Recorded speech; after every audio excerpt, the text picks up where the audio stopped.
ওজন দলিয়াব দেই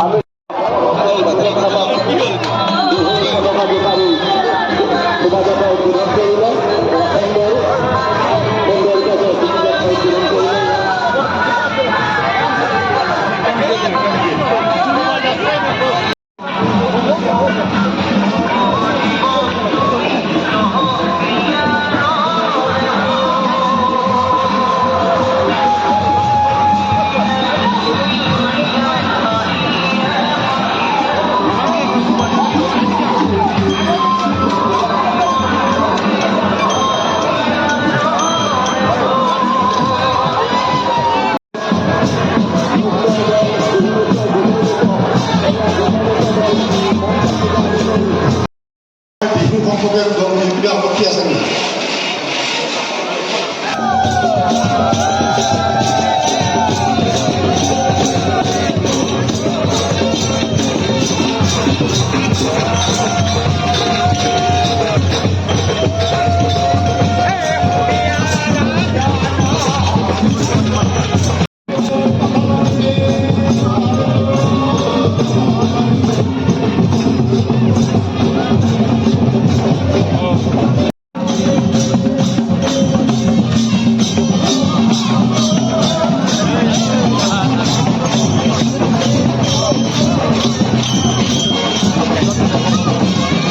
ষ্টম ৰঙালী বিহু উদযাপন কৰিবলৈ ওলাইছোঁ আৰু গোটেই ৰাইজৰ সহায় সহযোগিতাৰ মাধ্যমেৰে আমাৰ বিহুখন উদযাপিত হয় আৰু খুব দুখৰ বিষয়ে ক'ব লগা হ'ল আমাৰ হিয়াৰ আমঠুক আমি হেৰুৱাই খুব মৰ্মাহিত হৈছোঁ।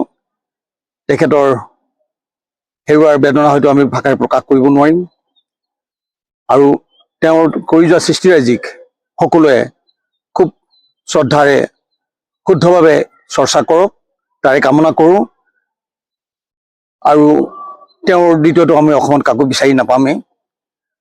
জুবিন দা বিহীন আমাৰ এইবাৰ অসমত প্ৰথম বহাগ বিহু তেখেতৰ আত্মাই চিৰ শান্তি পাওক আৰু আপোনালোকৰ মাজে পুনৰ ক'ব বিচাৰোঁ তেখেতে ন্যায় পাওক।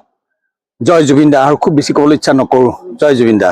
আমাৰ প্ৰথম কাৰ্যসূচী আজি আৰম্ভণি হৈছে, শোভাযাত্ৰাৰে আমাৰ আৰম্ভণি হ'ব, সাংস্কৃতিক সন্ধিয়া আছে আৰু অহাকালিলৈও আমাৰ খেল ধৰণৰ আছে আৰু আমাৰ নিমন্ত্ৰিত সাংস্কৃতিক শিল্পীও আহিব। আপোনালোকৰ সহযোগিতা কামনা কৰিছোঁ, আপোনালোকে সহযোগ কৰিব আমাৰ লগত। ধন্যবাদ ধন্যবাদ।